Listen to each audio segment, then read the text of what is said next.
విన్నరే ఎందుకంటే సీతాపల్లి పోయి వస్తున్నాం.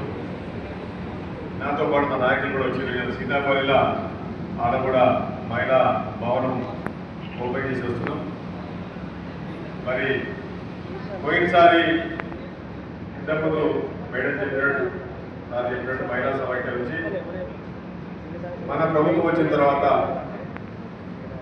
ఉచిత బస్సు కాకుండా ఈ మహిళా సమాఖ్యకు ఇప్పుడు మన సంజయ్ కూడా చెప్పాడు 66,000 రూపాయలు లాభం వస్తుంది. మీరు 6 లక్షలు కట్టారు, గవర్నమెంట్ 32 లక్షలతో వచ్చింది. దానిలో బ్యాంకు పోగా మనకు 66,000 లాభం వస్తుంది. పెట్రోల్ బంక్ కూడా తొందరగానే ఎంఆర్ఓ గారితో మాట్లాడి నాతోనే ఇంతకుముందు ఆర్డీఓతో మాట్లాడి పెట్రోల్ బంక్ జాగా కూడా చూపించి అది కూడా క్లోజ్ చేపిస్తారు. సోలార్ ప్లాంట్ డిస్ట్రిక్ట్లే మన దివాడ దగ్గర సోలార్ ప్లాంట్ కూడా ప్రారంభం జరుగుతున్నది.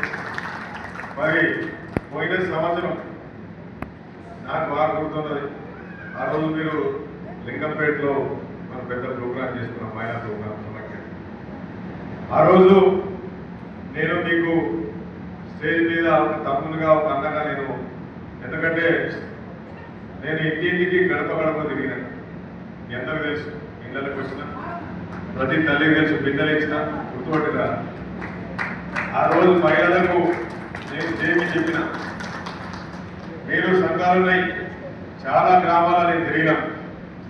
ఎందుకు నేను ఆ రోజు మీకు చెప్పిన అంటే